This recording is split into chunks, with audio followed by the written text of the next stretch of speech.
Ng araw, ang ibabahagi ko ngayong araw ay ang buod ng Ang Matanda at ang Dagat.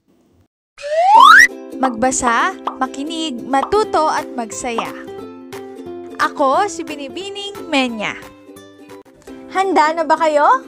Tara na, umpisa na nating isa-isahin at pirapirasuhin ang mga detalyeng nakapaloob dito.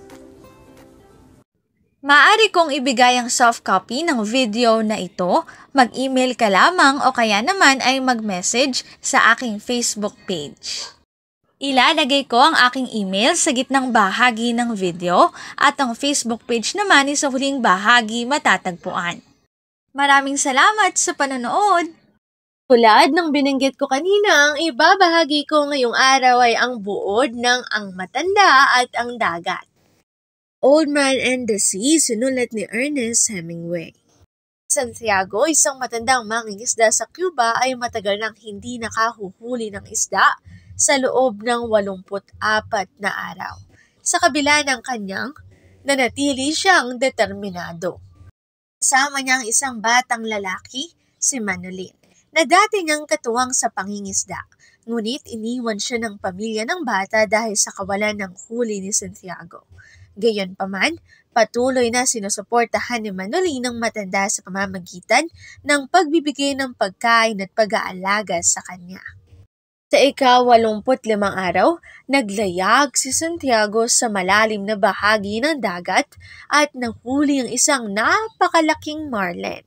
Ang isda ay napakalakas at matatag, kaya't kailangang magtagal ng 3 araw ni Santiago sa pakikipaglaban dito. Mga araw na iyon, tiniis niya ang sakit, pagod at gutom habang hinahatak ang isda gamit ang kanyang buong lakas at karanungan.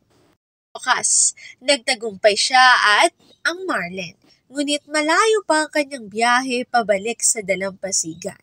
Ikinabit niya ang isda sa gilid ng kanyang bangka dahil sa laki nito.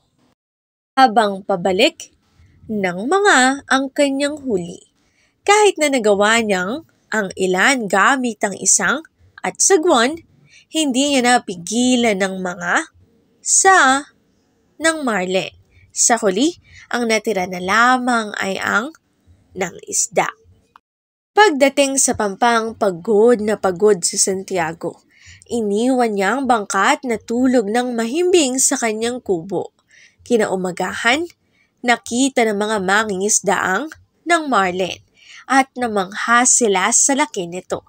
Si Manolin, sa kabila ng kalungkutan para kay Santiago, ay nangakong sasamahan muli ang matanda sa pangingisda. Ay inihanda akong ilang gabay na tanong, maaari niyo itong sagutin sa comment section. Una, ano ang mga katangian ni Santiago na naging susi sa kanyang pagpupunyagi sa paglalakbay sa dagat? Kalawa, ano ang sinisimbolo ng marlin sa kwento? Ikatlo, ano ang ipinahihiwatig ng kwento tungkol sa kahulugan ng tagumpay at kabiguan? Ito na nagtatapos ang aking pagbabahagi. Sana ay marami kayong natutuhan. Muli magbasa, makinig, matuto at magsaya. Ako si Binibining Menya. Paalam! Paalala, ang wikang Filipino ay mapagpalaya, atin natin itong gamitin, mahalin at mas paunlarin.